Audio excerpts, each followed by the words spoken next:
Quand j'étais petite, il y avait des endroits dont j'étais persuadée qu'ils existaient vraiment. Pas des endroits que j'avais vus quelque part, pas des lieux dans lesquels j'étais déjà allée avec mes parents, des endroits qui existaient seulement dans mes rêves. Mais pourtant, ils me semblaient réels. Plus réels parfois que certains souvenirs.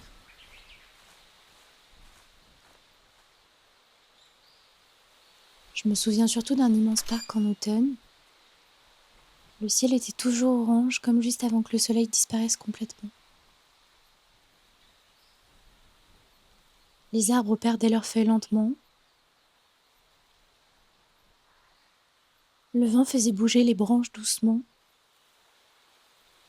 Et tout semblait calme là-bas.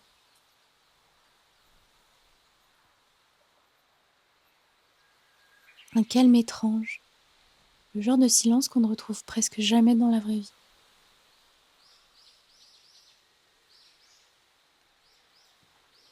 Je marchais souvent seule dans ce parc dans mes rêves. Il y avait des chemins recouverts de feuilles, des bancs humides, des lampadaires allumés trop tôt dans la soirée.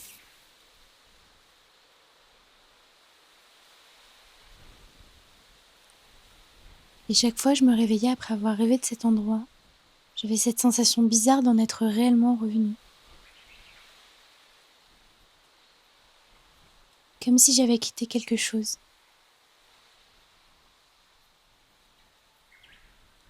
Pendant longtemps, une partie de moi secrètement espérait retrouver ce parc un jour.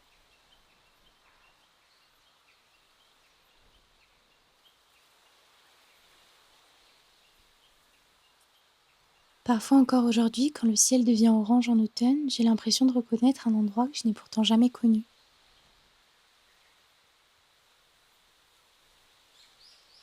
Et je crois que ce qui me manque, c'est pas le rêve lui-même. C'est le sentiment qu'il me donnait.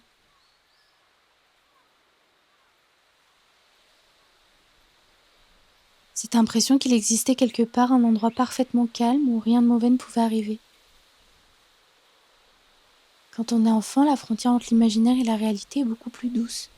Les rêves ressemblent à des souvenirs. Les histoires deviennent presque vraies.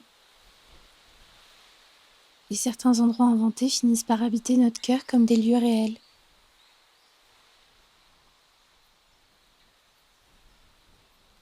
Avec mon frère, on avait créé tout un monde autour de ça. Nos chambres étaient reliées par un mur et le matin, on avait un code. On tapait plusieurs fois contre le mur pour demander « Tu es réveillé ? Tu y es allé cette nuit ?» Comme si on pouvait vraiment se retrouver dans nos rêves.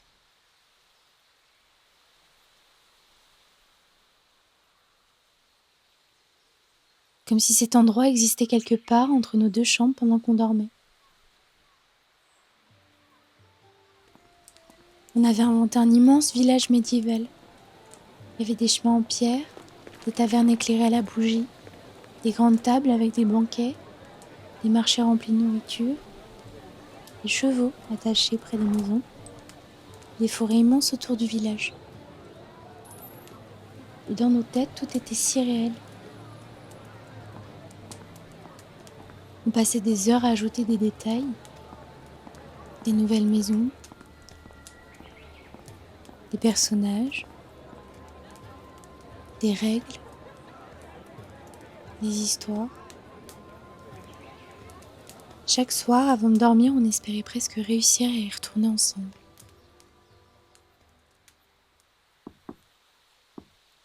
Je crois que les enfants ont une capacité incroyable à construire des mondes entiers avec presque rien.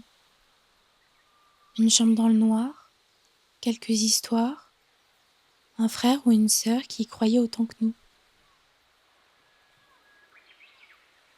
Et soudain, un univers entier apparaît. Quand j'étais petite, j'avais l'impression que tous ces endroits formaient une sorte de carte invisible dans ma tête. Le parc en automne, le village médiéval, les forêts imaginaires, les couloirs étranges que je revisitais parfois plusieurs nuits de suite dans mes rêves.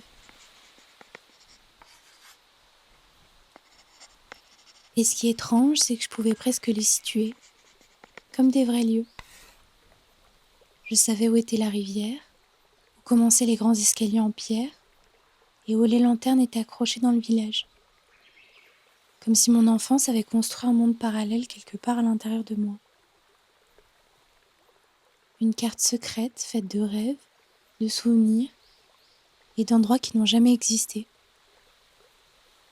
mais qui manquent quand même parfois. Aujourd'hui, le monde semble beaucoup plus concret.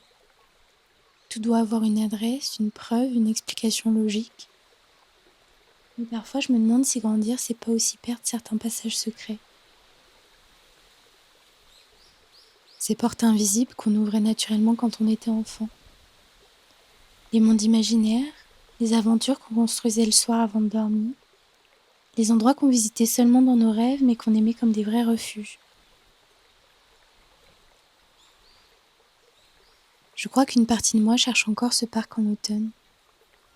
Pas seulement le parc, la sensation qu'il me donnait, le calme, le silence, la douceur étrange de ces endroits imaginaires où tout semblait suspendu.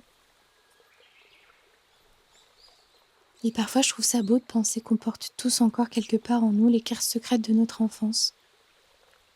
Des royaumes invisibles, des villages oubliés, des lieux rêvés que personne d'autre n'a connus. Peut-être qu'ils existent encore quelque part, dans nos souvenirs, dans certains rêves, ou derrière ces couchers de soleil qui nous rendent soudainement nostalgiques sans qu'on sache vraiment pourquoi.